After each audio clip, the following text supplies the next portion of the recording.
Et ben c'est parti. Tout le monde a le code Wi-Fi? C'est bon? On peut y aller? Alors c'est parti. Bon, tout d'abord, merci d'être là. Ça fait chaud au cœur là, de parler d'un projet perso devant autant de personnes. Et merci au GDG de me recevoir et de donner cette opportunité.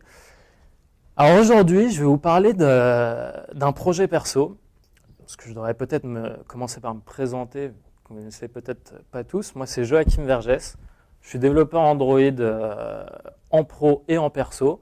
Et aujourd'hui, je vous parle plutôt de mon expérience perso sur ma dernière appli que j'ai publiée il y a 3 mois et qui a vraiment explosé, qui a fait beaucoup de bruit. Et je vous propose de vous montrer tout de suite où j'en suis aujourd'hui. Donc l'appli, elle est sortie le 30 novembre 2012 sur le Play Store.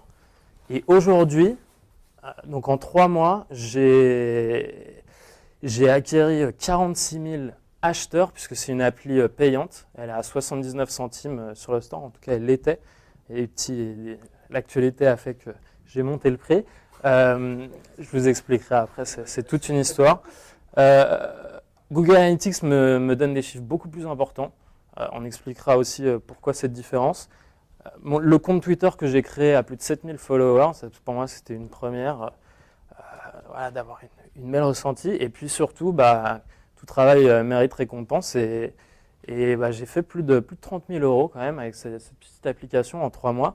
Autant vous dire que c'est bien plus que ce que je gagne avec mon job la journée. Donc on va essayer de retracer un peu les étapes de l'application, essayer de faire ressortir justement ce qui a fait que ça a marché du début jusqu'à la fin. Alors on va commencer par le tout début. En fait, la naissance de l'appli, elle est venue d'une envie, ou plutôt d'une frustration que j'avais avec les applis Twitter sur Android. Pourtant, vous savez tous qu'il y en a un sacré paquet. Là, j'en ai cité que 10 qui pour moi sont les plus connus, mais il y en a au moins le double. Et il n'y en avait aucune qui vraiment me permettait d'utiliser Twitter comme moi j'utilise, qui est non pas forcément comme un outil de communication, mais plus comme un outil pour consommer du média. Moi, je m'en sers pour faire de la veille, pour lire des articles et lire les liens que les gens intéressants partagent. Et aucune appli que j'ai essayé le faisait correctement, c'était toujours la même chose. Il fallait au moins 2 clics pour arriver au lien cliquable et ensuite cliquer sur le lien pour ouvrir le navigateur et enfin afficher la page, sachant que souvent on est en déplacement, on est dans le métro, on a une connexion pas toujours géniale. C'était juste inutilisable. Je ne pouvais pas m'en servir pour faire de la veille comme je voulais. Et de là est venue l'idée de me dire, tiens, je veux dire, c'est Android, on a quand même des WebView, pourquoi ne pas intégrer ça directement dans l'appli? Et j'ai commencé à rechercher sur toutes les applis, voir si quelqu'un le faisait, pour me dire, voilà, je vais pouvoir en utiliser une bien. Et je me suis rendu compte qu'il n'y en avait aucune qui le faisait. Ou en tout cas, aucune qui le faisait comme je le voulais. La seule qui le faisait, c'est Plume. Ou alors j'ai du mal chercher. Mais Plume, la façon dont il le faisait, je trouvais que l'exécution, elle n'était pas parfaite. C'était pas assez intuitif. On sentait que ce n'était pas le cœur de l'application. Du coup, je me suis dit, il y a quelque chose à faire. Il y a quelque chose à faire puisque même s'il y a plus d'une vingtaine d'applications Twitter sur Android, il n'y en a aucune qui répond exactement à mon besoin. Et du coup, j'en ai tiré ce que j'appelle, moi, un avantage concurrentiel. En fait, c'est un terme marketing. C'est d'ailleurs un des seuls termes que j'ai retenu de mes leçons de marketing. L'avantage concurrentiel, qu'est-ce que c'est? C'est simplement une fonctionnalité ou quelque chose qu'on a en plus par rapport à ses concurrents. Et moi, ça a commencé clairement par ça. Je voulais m'en servir pour lire le contenu et pas juste communiquer, répondre, etc. Ce qui m'intéressait, c'était les liens derrière les tweets, donc le média, le contenu, et pas le tweet lui-même. Donc, en partant de cette approche, je me suis dit, c'est vrai que vu comme ça, finalement, j'ai pas tant de concurrents que ça sur le store. Et du coup, ça a commencé à émerger dans la tête. J'ai commencé à faire des petits dessins, des petits schémas. Et puis, je suis arrivé à une interface qui m'intéressait. Donc, j'ai fait des mock-ups sur Photoshop pour avoir tout de suite une idée de l'application avant même de développer. Ça, je pense que c'est important. J'ai essayé de sortir quelque chose de propre et d'un peu plus moderne que ce qui se faisait, parce que ça, c'est aussi une frustration que j'avais, c'est que je trouvais que les applications Twitter, elles n'étaient pas belles, quoi.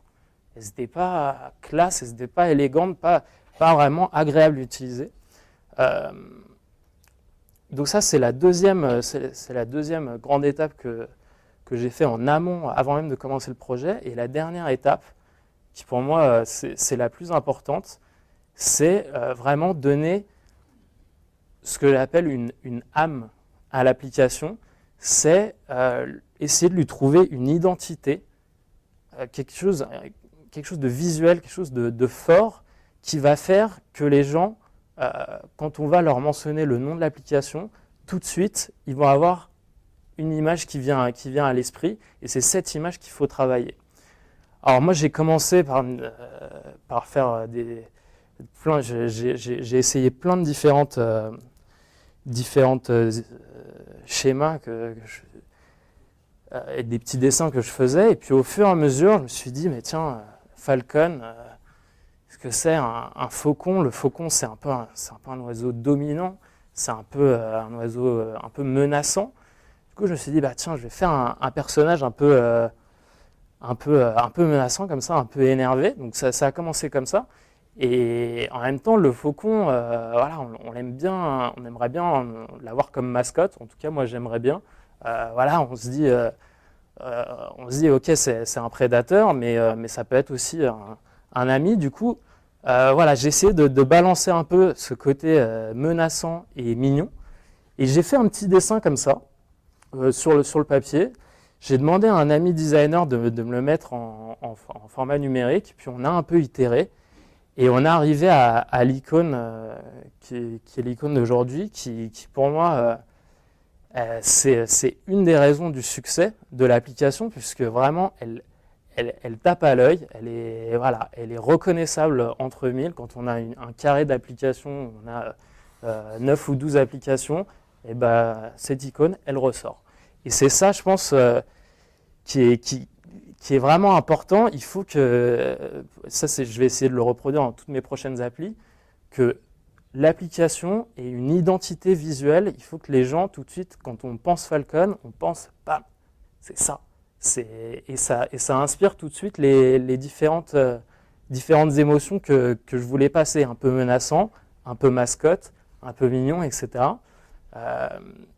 Et ça, vraiment, avec ça, plus le design un peu épuré, plus les fonctionnalités un peu uniques, je me suis lancé. Donc, parce que c'est bien beau d'avoir fait tout ça sur le papier, il faut que l'exécution elle soit bonne derrière. Donc pour le développement, j'ai pas commencé de zéro avec une feuille blanche. Clairement, il y a énormément de ressources disponibles et gratuites en plus à disposition pour faire des applis.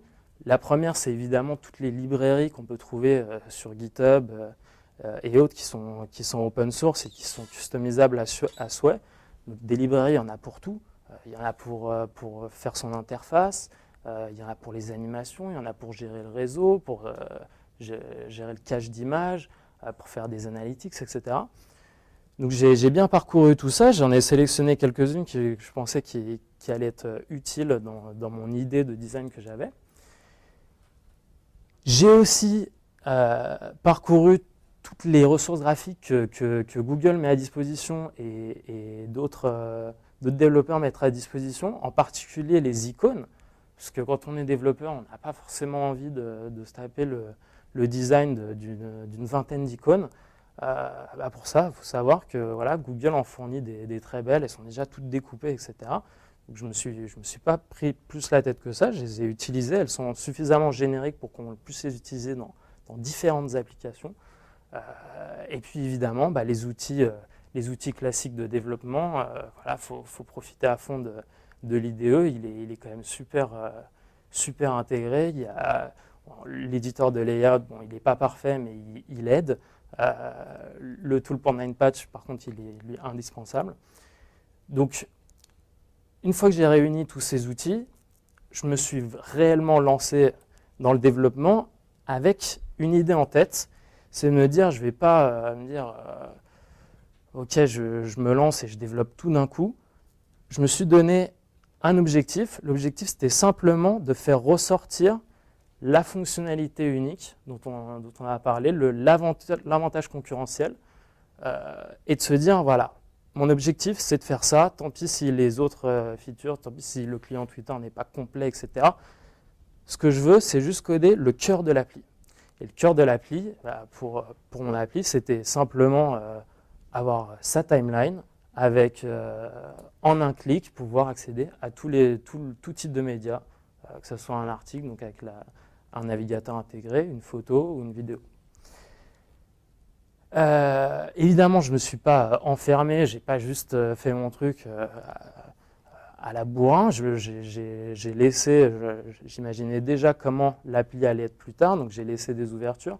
J'ai mis en place l'interface graphique aussi, quitte à avoir des boutons non implémentés, etc. Moi, ce qui m'intéressait pour l'instant, c'était simplement de faire ressortir cette approche que j'avais qui était différente des autres. Alors, qu'est-ce que ça a permis de se focaliser là-dessus? Ça a permis de très vite mettre l'application dans la main des gens. Dès que la feature principale, qui est donc de visualiser du contenu, était prête, tout de suite, j'ai mis l'APK sur un forum et j'ai commencé à regarder comment réagissaient les gens.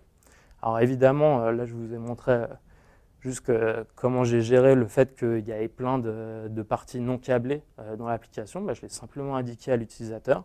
Et le fait d'avoir mis un gros tag bêta, les gens ont compris et ont très bien réagi. Et ça, vraiment, ça a permis de tout de suite partir dans la bonne direction, puisque en récupérant tout ce feedback, j'ai tout de suite compris comment rendre l'appli attrayante pour un maximum de personnes. J'ai réussi à faire ressortir les demandes de features les plus demandées et surtout les faiblesses de l'application sur lesquelles il fallait que je travaille le plus rapidement possible. Donc pour ça, moi je l'ai publié, mon application sur XDA, que vous connaissez sûrement. C'est un énorme forum qui traite d'Android et de Windows Phone. Je crois que c'est plus de 4 millions de membres, donc c'était vraiment une bêta publique de chez public. Tout le monde pouvait l'essayer et puis donner un peu sa réaction. Alors évidemment, il y a d'autres supports. J'ai pensé aussi à RootsWiki, qui est assez connu. Les gens sont plus expérimentés sur ce forum. Si votre appli, c'est chercher un public un peu plus avancé, ça peut être une solution. Puis l'autre solution, c'était aussi ce que j'aurais pu faire, que peut-être je ferai la prochaine fois, de faire une bêta un peu plus privée, juste en récupérant les mails des volontaires et puis en leur fournissant un APK régulièrement et en recueillant leur feedback. Dès que j'ai commencé à recevoir du feedback de l'application, c'est là où vraiment le vrai développement pour moi a commencé. La bêta pour mon application, elle a duré 10 jours. Pendant 10 jours, tous les jours, je mettais une nouvelle version disponible. Ça a vraiment itéré très vite. Et ça, je pense que c'est important puisque en fait, les gens ils se sont tout de suite sentis impliqués dans l'application. Ils la vivaient en même temps que moi. Tous les jours, ils voyaient leurs features ou leur report de bugs mis à jour.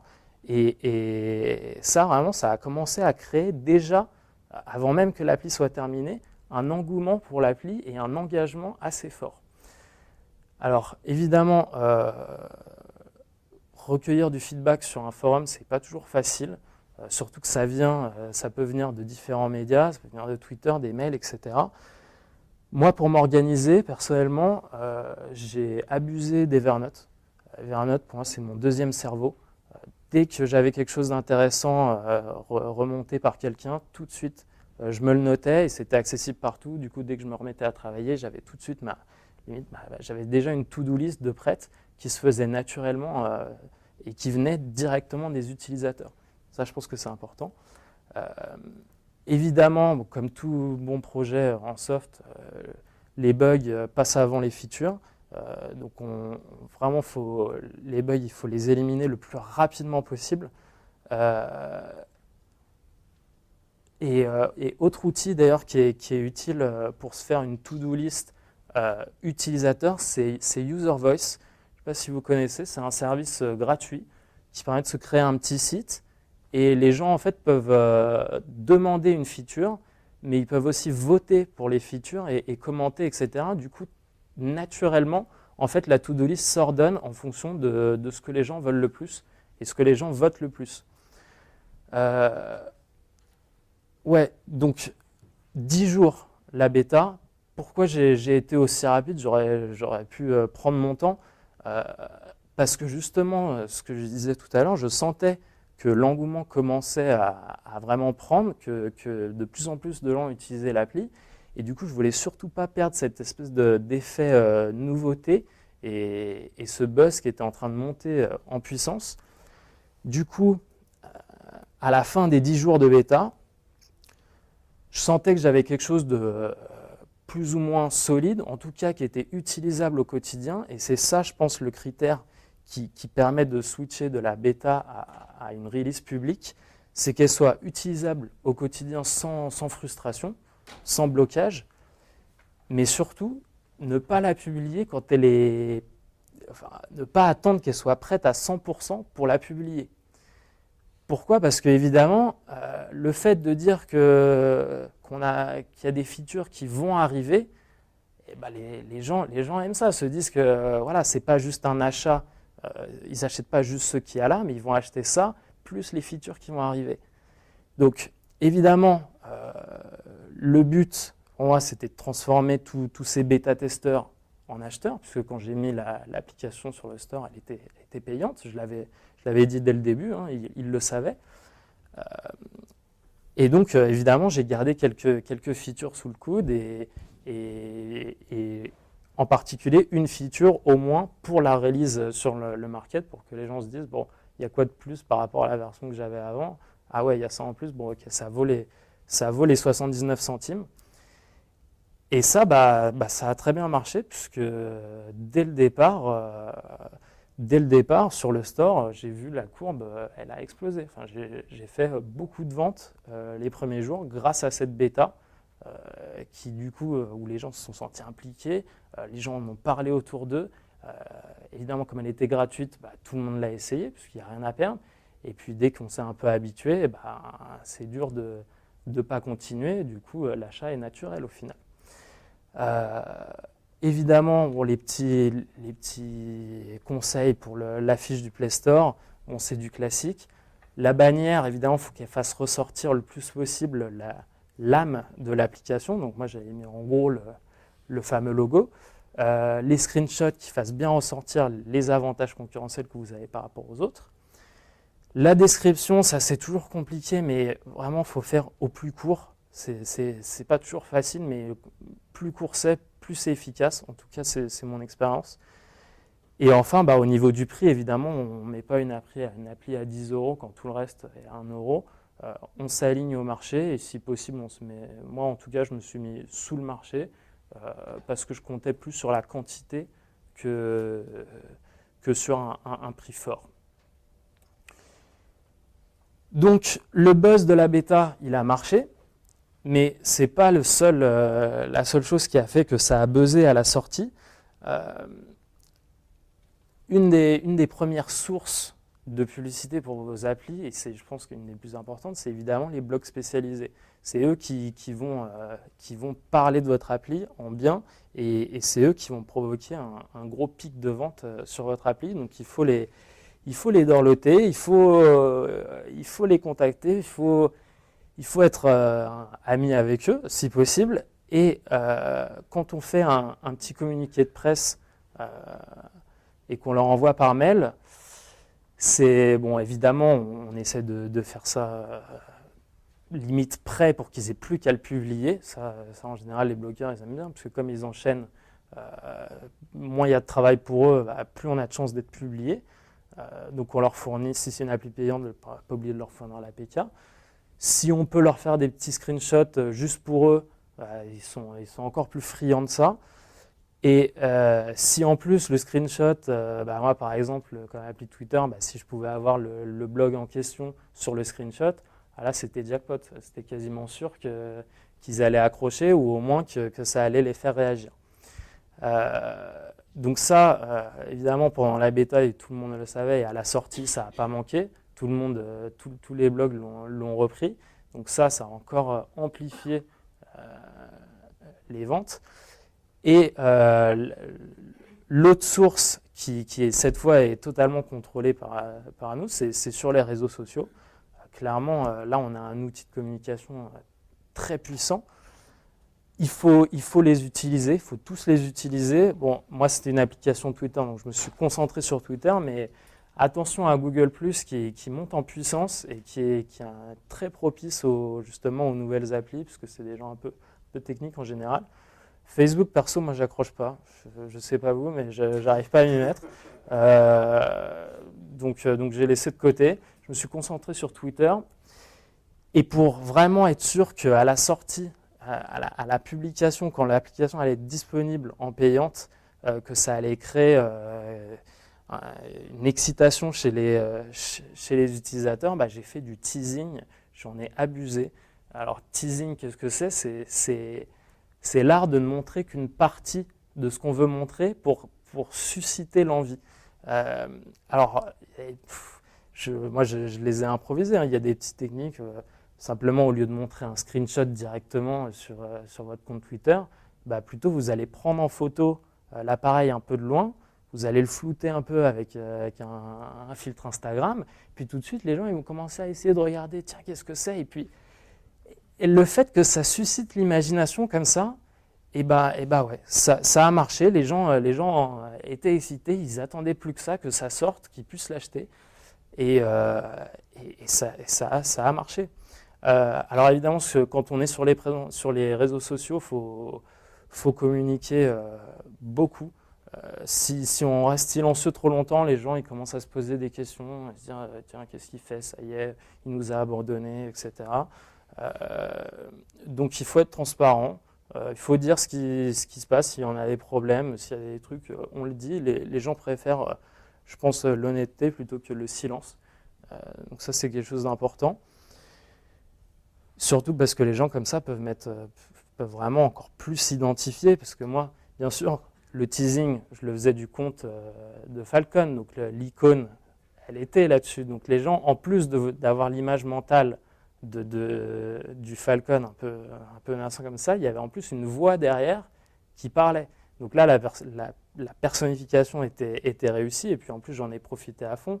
J'utilisais des termes comme Falcon atterrit dans 20 minutes sur le Play Store. Donc j'ai joué là-dessus. Et mine de rien, c'est des petits détails comme ça qui font que les gens finissent par être attachés à l'application. Alors, le premier buzz, ok, il a marché. Grosse vente le premier jour, voire la première semaine, mais quand on a une appli du type premium, c'est-à-dire juste qui est payante à l'entrée, et puis ensuite les gens, une fois qu'ils l'ont acheté, c'est fini, évidemment, les revenus ils tombent en flèche super rapidement. Alors, comment essayer de maintenir le graphe au top ? Au final, on en revient au marketing, et surtout, on en revient à se faire ami-ami avec les blogs et un peu penser à leur place. Parce que les blogs, ils sont friands de tout ce qui est récent. Et donc, s'il y a une actualité sur laquelle on peut rebondir avec notre produit, avec l'appli, ça, c'est quasiment un article assuré. Donc, moi, ce que je me suis dit, parce que j'étais encore dans l'habitude de sortir une appli par jour pendant la bêta, etc., là, je me suis dit, je vais calmer un peu. Je vais attendre d'avoir vraiment quelque chose de nouveau, quelque chose dont les blogs vont vouloir parler avant de mettre une mise à jour. Ça, c'est important parce qu'évidemment, si on continue à lâcher des mises à jour tous les jours, au bout d'un moment, les blogs, ils vont pas vous faire un article tous les jours. Donc, je me suis mis à la place des blogueurs. Je me suis dit, bah tiens, par exemple, ajouter un nouveau thème à l'application, c'est quelque chose que les gens attendaient, c'est quelque chose de très visuel, ils peuvent mettre des screenshots, ça, c'est article assuré. L'autre point, c'est le rebond sur l'actualité, ça dès qu'on peut, il faut le faire. L'exemple marquant, c'est quand Google a sorti leur nouvelles API pour embarquer un lecteur YouTube dans son application. Ça, ils l'ont sorti mi-décembre. Quand j'ai vu ça, j'ai vu que le code était assez facile à intégrer. Je me suis dit, et là, il ne faut pas que je perde de temps. Il ne faut pas juste que je l'intègre, mais il faut que je sois le premier à l'intégrer. Donc j'ai mis les mains à la pâte, je me suis dépêché de le faire, je vais essayer de le faire bien, mais suffisamment rapidement pour être le premier. Parce que quand on est le premier à faire quelque chose, bah on peut être sûr que ça va remonter, que les blogs vont reprendre, que la poudre va prendre et que ça va exploser. Donc évidemment, pour ça, il faut faire de la veille, il faut savoir tout ce qui sort, les dernières librairies, les nouveaux SDK, etc. Il faut en profiter à fond. Donc grâce à ça, j'ai réussi à maintenir une courbe un peu en montagne russe. Alors évidemment, pour les mises à jour, un truc que j'ai appris, c'est qu'il ne faut pas forcer les gens si on fait un changement un peu brutal. Notamment, en fait, les gens s'habituent très vite à leur façon d'utiliser l'appli. Et si jamais on casse cette habitude par un changement d'interface ou un nouveau bouton ou un déplacement de bouton, c'est la une étoile assurée. Les gens sont résistants au changement, pourtant, voilà, on est quand même sur un support mobile, les choses avancent vite, mais quand même. Donc si on fait un changement d'interface, on le met en option. Ça permet de s'éviter la vague de une étoile qui peut arriver suite à un changement.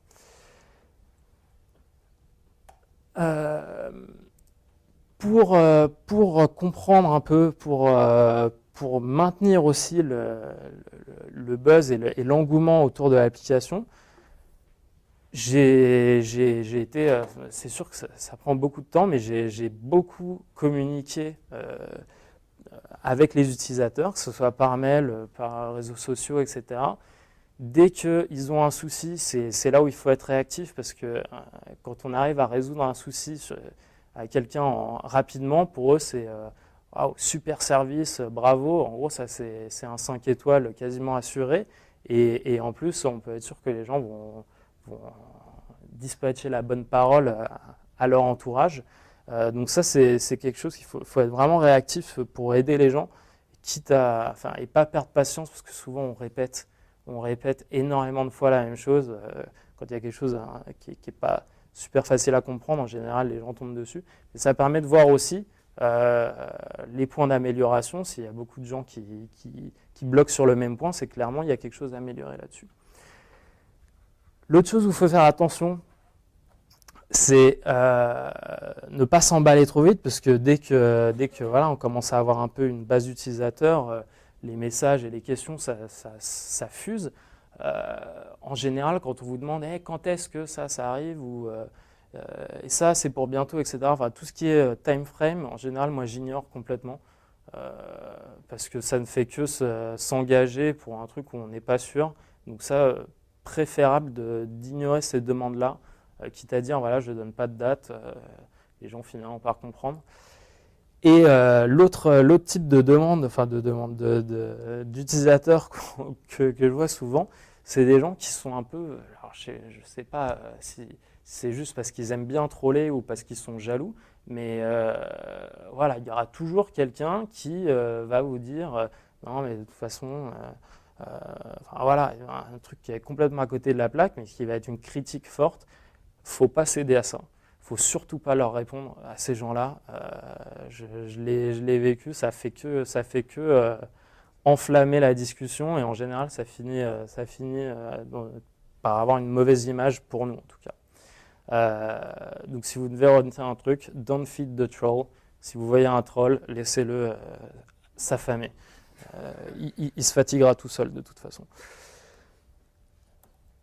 Autre chose pour mieux connaître ses utilisateurs, c'est évidemment bien utiliser le Play Store et être constamment aux aguets des nouveaux commentaires qui arrivent, des ressentis des gens, et puis bien utiliser les stats, notamment là, le petit exemple que je vous ai montré, un truc qui est pas banal, c'est que moi, mon application, quasiment 50% des utilisateurs, ils sont sous Android 4.2.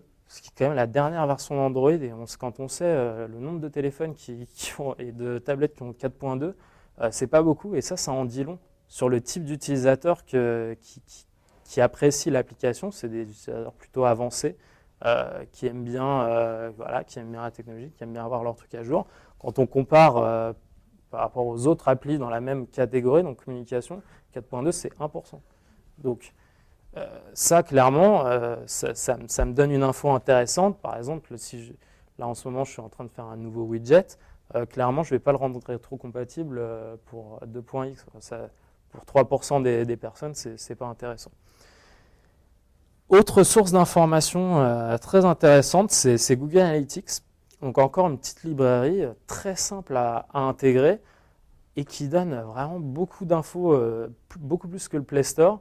Là, je vous ai mis juste un screenshot de ce qu'on peut voir en temps réel. En fait, on peut voir en temps réel combien d'utilisateurs sont en train d'utiliser l'application et surtout sur quels écrans.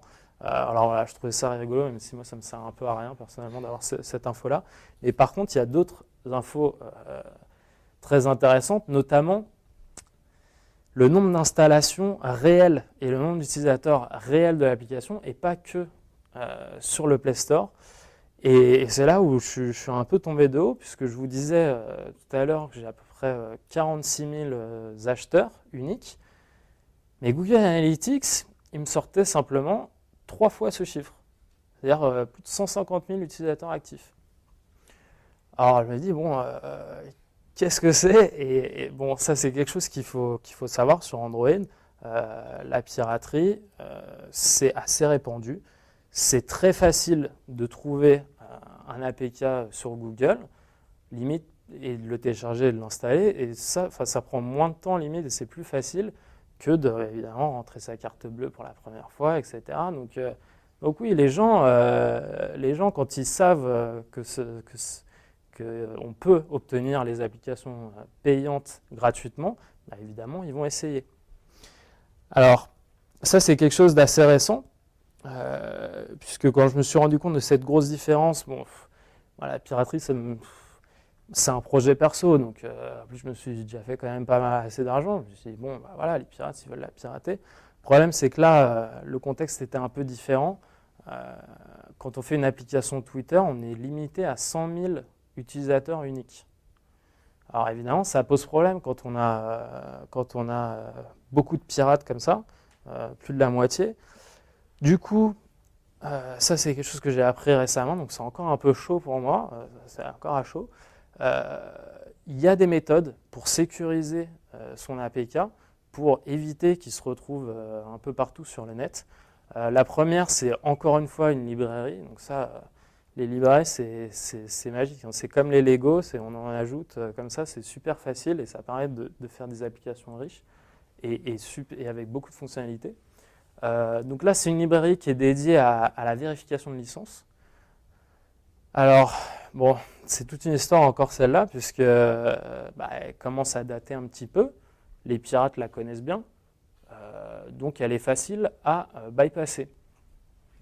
Heureusement, la librairie est open source, on peut donc la modifier à volonté, et c'est même vivement conseillé de la modifier le plus possible pour que les outils automatiques des pirates ne fonctionnent pas. L'autre outil, ça c'est indispensable, je l'ai appris que récemment, mais c'est vraiment indispensable, c'est ProGuard. Ça permet non seulement, ça a des propriétés pour optimiser son application et réduire la taille de son APK, mais surtout, ça permet d'obfusquer son code, c'est-à-dire de vraiment mélanger un peu tout ça, de foutre un peu le bordel dans votre code pour que, alors sans rien casser évidemment, pour que les pirates, ils ne s'y retrouvent pas. puisque évidemment, un APK, c'est juste des fichiers compressés. C'est très facile de le décompresser et puis d'aller regarder ce qu'il y a dedans. Et quand tout est en clair et facile à comprendre, bah, évidemment, le pirate, il voit check licence, hop, je commande ça, et puis on recompile et c'est reparti. Donc, ProGuard, indispensable pour justement mélanger un peu tout ça, pour rendre la tâche plus difficile aux pirates. L'autre chose que j'ai implémentée qui est assez facile à faire, c'est juste simplement de vérifier à plusieurs endroits de l'application que la signature utilisée pour faire l'APK est bien la vôtre. Puisque les pirates, quand ils font une modification, à moins qu'ils aient votre mot de passe, s'ils veulent recompiler l'APK et le distribuer, il faut qu'ils changent la signature. Donc ça, c'est une autre méthode pour y arriver. Donc ça, c'est les trois méthodes que j'ai utilisées pour protéger l'APK. Là, j'ai fait ça il y a 2 semaines. Et en tout cas, pour l'instant, ça a l'air de tenir. Comme quoi, finalement, les pirates sur Android, c'est plutôt des petits pirates, des petits joueurs. C'est des gens qui, voilà, il y a des applis qui le font, voilà, en 3 clics, on a bypassé la licence, ouh, je suis un pirate. Donc ça permet vraiment de mettre de côté tous ces petits pirates qui vont juste uploader votre APK parce que ça leur fait plaisir et que voilà, c'est rigolo pour eux. Après, bon, si vraiment on veut sécuriser APK contre des vrais pirates qui vont vraiment aller dans votre code, et même avec ProGuard, de toute façon, ils arriveront à remonter des choses, etc. Pour vraiment sécuriser l'APK, une des choses qui marche pas mal, c'est les achats in-app. Donc ça demande un business model un peu différent que du premium que moi j'avais. C'est plus adapté aux applis gratuites avec du contenu qu'on peut acheter dedans. Et ça, c'est beaucoup plus difficile à craquer. C'est pas impossible, mais c'est déjà beaucoup plus difficile. Et enfin, le truc ultime, pour moi, je pense que je vais finir par implémenter quelque chose comme ça, c'est d'avoir son propre serveur et en fait de déplacer une certaine logique critique à l'application côté serveur pour que les pirates ils aient pas juste à mettre true ou false, mais ce que renvoie le serveur, c'est quelque chose qu'ils ne peuvent pas inventer. Voilà, ça, je pense que c'est une des solutions les plus sécures. Et encore, évidemment, si vraiment ils veulent, ils y arriveront, mais là, il y a vraiment du challenge. Donc voilà, et aujourd'hui, avec mine de rien, mes 3 petites protections qui coûtent rien et qui ne demandent pas beaucoup d'efforts, ça tient. Et donc je pense bien appliquer ça à mes prochaines applis payantes. Et je pense que c'est quelque chose qu'il faut penser. Ça, j'aurais dû clairement y penser dès le début, ça m'aurait évité des soucis. Voilà. J'ai été un petit peu plus rapide que d'habitude. J'ai couvert à peu près toutes les étapes dont je voulais vous parler. J'espère que vous pourrez en appliquer quelques-unes à vos propres projets et applications. Pas forcément les applis Android. Je pense qu'il y a des choses qui peuvent s'appliquer sur n'importe quel projet. Voilà, c'est tout pour moi. Est-ce que vous avez des questions ?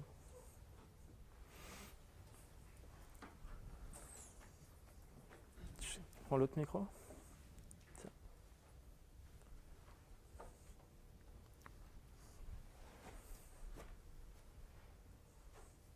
Je t'écoute. En tout, combien de temps tu as mis pour gérer à la fois la phase bêta avec les utilisateurs et le développement de nouvelles applications? Alors, le développement avant la bêta, ça a pris, c'est ça qui est fou, ça a pris 3 semaines. Une fois que j'avais à peu près le design en tête, déjà bien sketché, que je savais ce que je voulais faire, 3 semaines pour faire le cœur de l'appli, 10 jours pour la bêta. Donc, ça s'est fait super rapidement. J'ai pris des vacances pendant la bêta. C'est vrai, j'étais à plein temps pendant la bêta, mais pendant les 3 semaines d'avant, j'étais pas à plein temps.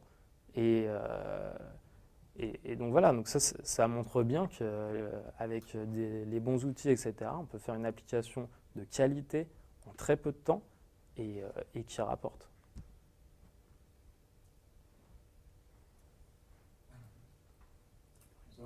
Bonsoir. Merci pour ton intervention.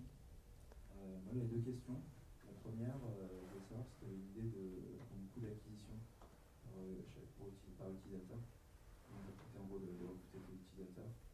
Et une deuxième question, je voulais savoir si tu recrutais tes utilisateurs avec Android, donc c'est-à-dire dans l'Android Store. Et sur quels critères se faisait ton classement? C'était le classement dans l'Android Store. Est-ce que je suis clair? Alors, on commence par la première question. La première question, c'est quel est le coût d'acquisition d'un utilisateur, coût moyen d'acquisition sur un utilisateur? La réponse, elle est très simple. C'est 0. C'est rien du tout. Ça m'a rien coûté ce projet. J'ai fait ça en perso.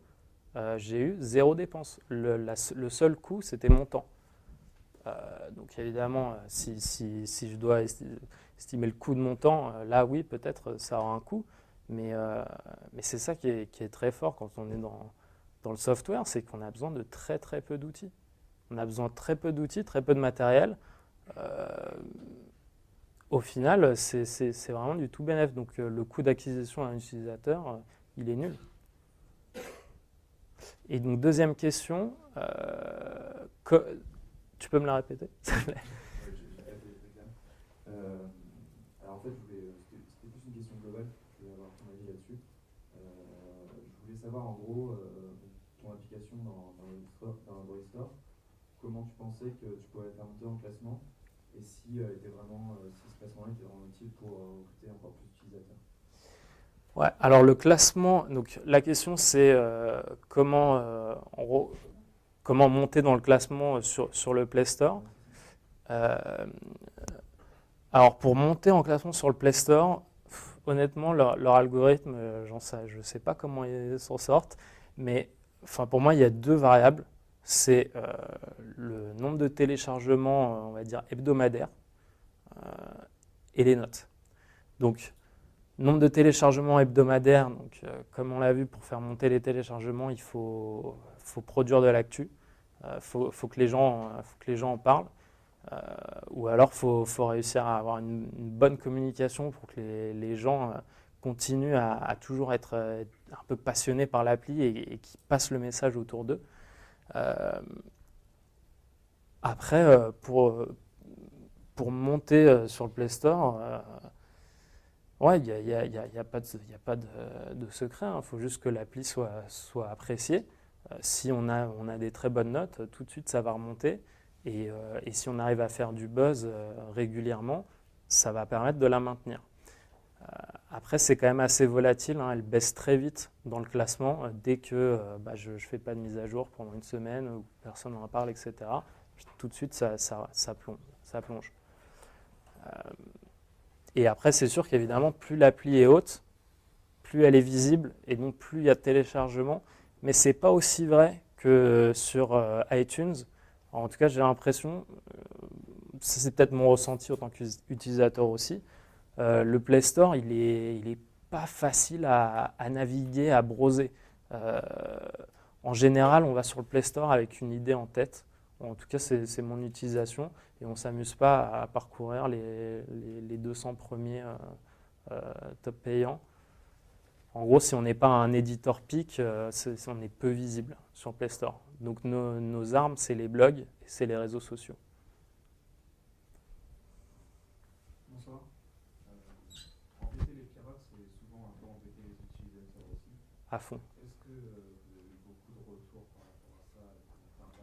Très bonne question. Donc la question, c'est est-ce que le fait d'ajouter de la sécurité dans l'appli, ça impacte aussi les utilisateurs légitimes? La réponse est oui, malheureusement. J'ai eu pas mal de retours de bâton là-dessus, pour deux raisons. La première, c'est que la librairie de vérification de licence de Google, elle n'est pas parfaite, elle rate souvent. C'est-à-dire que voilà, soit il y a un problème réseau, ou soit il n'arrive pas à binder sur le service du Play Store, et les utilisateurs ne comprennent pas. Ils ont acheté l'application et ça leur dit vous n'avez pas acheté l'application. Ça les rend fous. Ça, c'est la 1 étoile assurée. Je peux vous dire que j'en ai eu là depuis une semaine. Heureusement, il y a quand même des solutions pour ces gens-là. Donc là, ça revient au problème de support. Donc là, j'ai été super réactif sur les réseaux sociaux et surtout par mail. Dès que quelqu'un me disait, voilà, je comprends pas, j'ai acheté l'appli, mais la licence passe pas. Les solutions, c'est du style redémarrer le téléphone, clear la data du Play Store, c'est désinstaller et réinstaller par la version web du Play Store. Donc des petites astuces comme ça qui sont pas, enfin pour l'utilisateur vraiment c'est handicapant, et je comprends que ça soit énervant. Mais au final, voilà, avec la réactivité que j'ai eue à répondre, bon, j'avais un mail tout prêt pour ça, voilà, essaye ça. Les gens ont quand même bien réagi. Vu que je répondais vite, en général, ils avaient encore en tête le fait qu'ils avaient mis une étoile, donc ils le changeaient. Et en gros, 90% des utilisateurs qui m'ont dit ça passe pas, bah, j'ai réussi à leur faire passer le souci, à leur faire passer la licence. Donc oui, ça m'a valu un bon paquet d'une étoile, mais bon, il fallait ce qu'il fallait. J'ai été obligé d'ajouter un peu de sécurité. Euh, bon bah voilà, si je dois me taper une étoile pour y arriver, bah tant pis.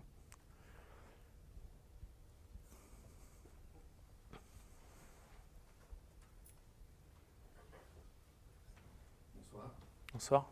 Je voulais savoir si tu avais aussi posé l'application sur le store d'Amazon, aussi par exemple les Kindle Fire, qui n'est que celui-ci. Alors, encore une bonne question. La question, c'est est-ce que j'ai mis l'application sur le store d'Amazon? Alors ça, c'est un truc que j'ai enlevé de ma présentation parce que je pensais que j'allais dépasser. Le Play Store, c'est très bien, c'est une belle plateforme, etc. On peut se faire de l'argent dessus. Mais bah, elle n'est pas si internationale que ça.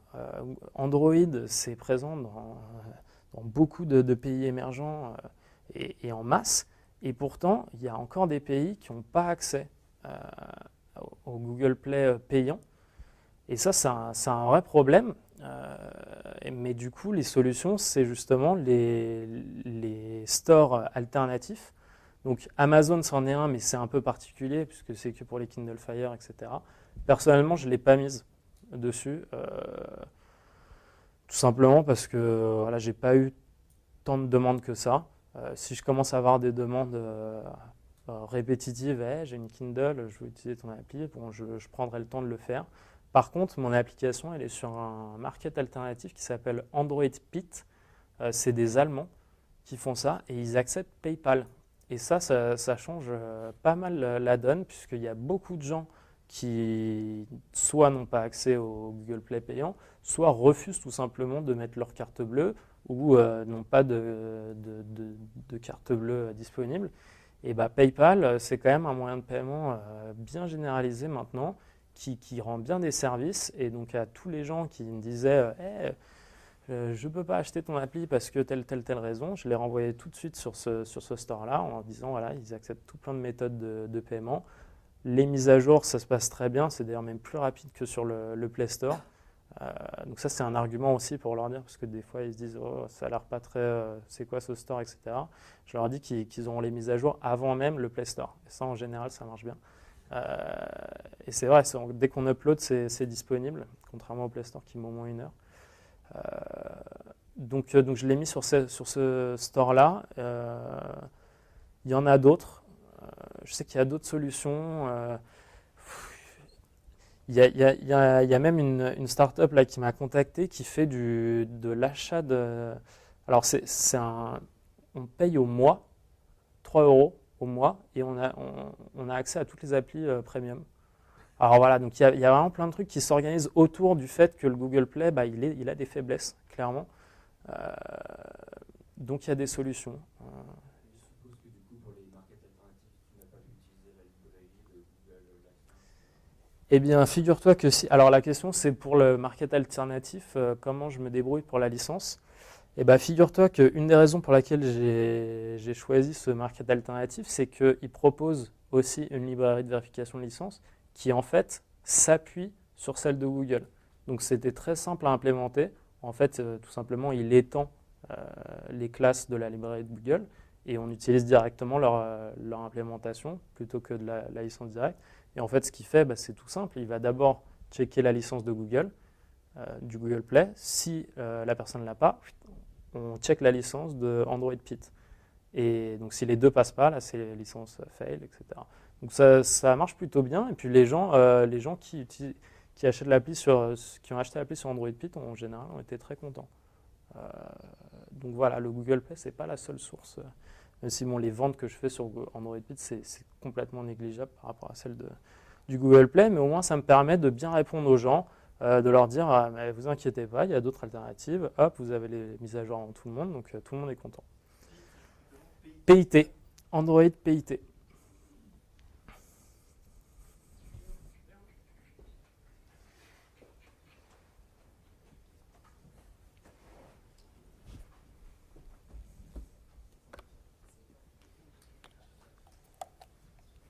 Bonjour, merci pour ta page.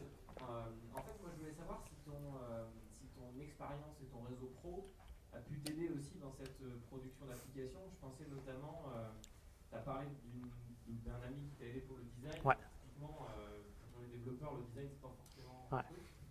Clairement. Tu peux nous dire là-dessus? Alors, la seule aide extérieure que j'ai eue, c'est justement cet ami designer là, qui a pris une après-midi pour me faire le truc. Ça lui a même pas pris une après-midi. Et c'est un ami qui n'est pas du tout dans mon réseau pro, c'est un ami que j'ai depuis longue date. Voilà, moi j'avais déjà fait le dessin sur papier, donc il n'avait je lui avais vraiment mâché le travail. Et sinon, le réseau pro, ça m'a pas aidé du tout. À part le fait que, je suis quand même développeur Android la journée aussi, donc de temps en temps, je vois justement peut-être des nouvelles librairies ou des choses comme ça qui pourraient me servir, donc ça me donne des idées. Mais là, pour le coup, ce projet perso, c'est plus le contraire. Ça m'a plus servi pour être mieux dans mon travail pro, puisque évidemment, quand on développe une appli tout seul, on apprend énormément. C'est comme ça que j'ai le plus appris, beaucoup plus que dans mon job la journée. On va juste prendre 2 questions supplémentaires et Joachim sera disponible après pour vous répondre. Oui, en fait, j'ai 2 questions. La première, c'est est-ce que tu as créé une structure juridique? Et la deuxième, c'est le futur. Est-ce que tu comptes porter ça sur iPhone ou sur... Alors la question c'est, est-ce que j'ai une structure juridique derrière ce projet perso? La réponse est pas encore. J'ai pris rendez-vous justement avec un expert comptable, un consultant qui donne des conseils là-dessus, la semaine prochaine. Puisque effectivement là les revenus c'est plus que ce que je gagne en salaire normal, donc il y a clairement quelque chose à faire et puis j'ai un petit peu peur des impôts aussi. Voilà. Donc je vois cette personne la semaine prochaine pour discuter de tout ça et je vous avoue que c'est nouveau pour moi. Moi j'ai toujours été salarié, je me suis jamais préoccupé d'avoir une structure juridique ou quoi. Là ça m'est un peu tombé dessus. Du coup j'essaie de rattraper le train en marche et essayer de rapidement créer une structure et je pense qu'avec ces types de revenus ça va être ça va être une SAS ou une URL, je pense. Le régime de micro-entreprise, là, je l'ai déjà explosé avec les revenus que j'ai faits. Donc, auto-entrepreneur, c'est pas assez. Voilà, là, il faut que je passe à l'étape supérieure, clairement. Et la deuxième question, c'était donc pour le futur. Est-ce que je vais faire une version iPhone? Eh bien, pourquoi pas? Pourquoi pas? Puisque les gens ont bien accroché là, et puis j'ai beaucoup de demandes qui arrivent et disent au fait, version iPhone. Mais d'un autre côté, moi j'ai toujours été full Android, et j'ai un peu ma fierté de full Android, et pour une fois, ça me fait plaisir que les utilisateurs d'iPhone, ils soient un peu jaloux d'une appli qu'on a en exclu sur Android. Et je trouve que ça donne encore une sorte d'identité. Les gens peuvent ça permet d'engager les gens et voilà, mais je suis pas du tout fermé à ça. Peut-être que je la ferai pas moi-même. Je connais des gens qui seraient prêts à le faire. Donc éventuellement, ouais, pourquoi pas.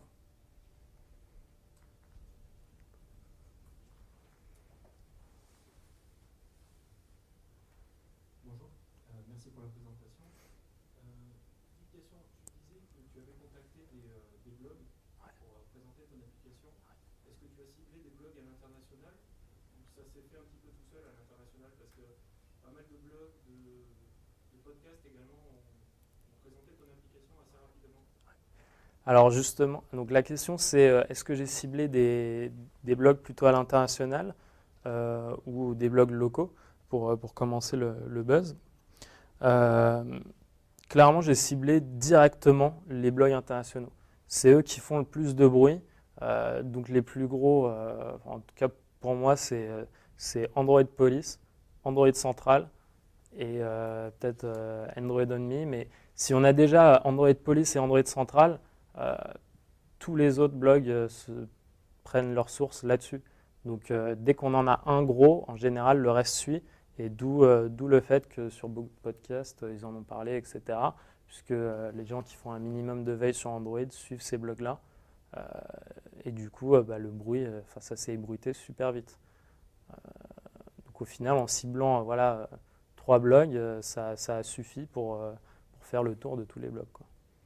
Et côté podcast, tu n'as pas ciblé directement? Non, pas du tout.